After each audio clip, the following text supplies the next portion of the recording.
Luke Daniels and the Covers, Superstition. The album comes out on the 28th. A few gigs, some of them are solo. It's a bit confusing. 27th, Kitchen Garden Cafe in Birmingham. Lovely venue, played there. Solo show, Bridgewater near Taunton, Sheffield. 11th and 12th of November, 2 duo gigs with Nancy Kerr in Settle and Liverpool.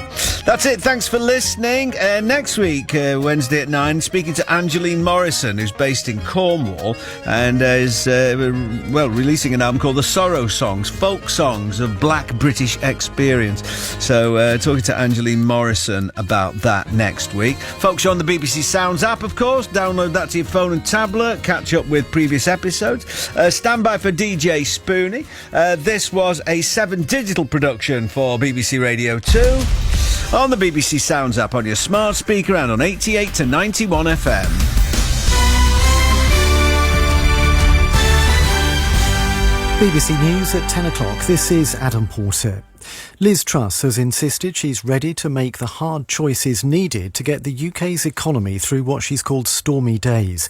In her speech at the Conservative Party conference, she pledged to stick to her promises to cut taxes and regulations on businesses. James Jameson, a Conservative councillor, is the chairman of the Local Government Association, which supports councils in England and Wales. He says he's worried about possible cuts to public services to help pay for the plans. Unless we have the funding that is closer to the rate of inflation, we're going to have to make some really difficult decisions, and the public will see that in terms of poorer services. Now, whether that's closure of leisure centre or libraries or fixing the roads less. Mortgage lenders have increased rates to their highest level for 14 years. Borrowers taking on a typical 2-year fixed-rate mortgage today will pay interest of more than 6%. The Chancellor Kwasi Kwarteng is due to meet officials from high street banks tomorrow to discuss the effects his mini-budget had on mortgage deals.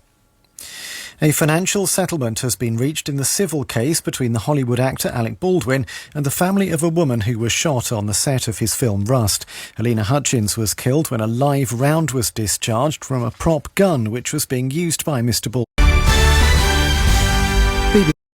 Alec Baldwin. Players and staff at Worcester Warriors Rugby Club are due to have their contracts terminated following a High Court hearing which wound up part of the troubled Premiership side. HMRC had been pursuing Worcester for a £6 million unpaid tax bill.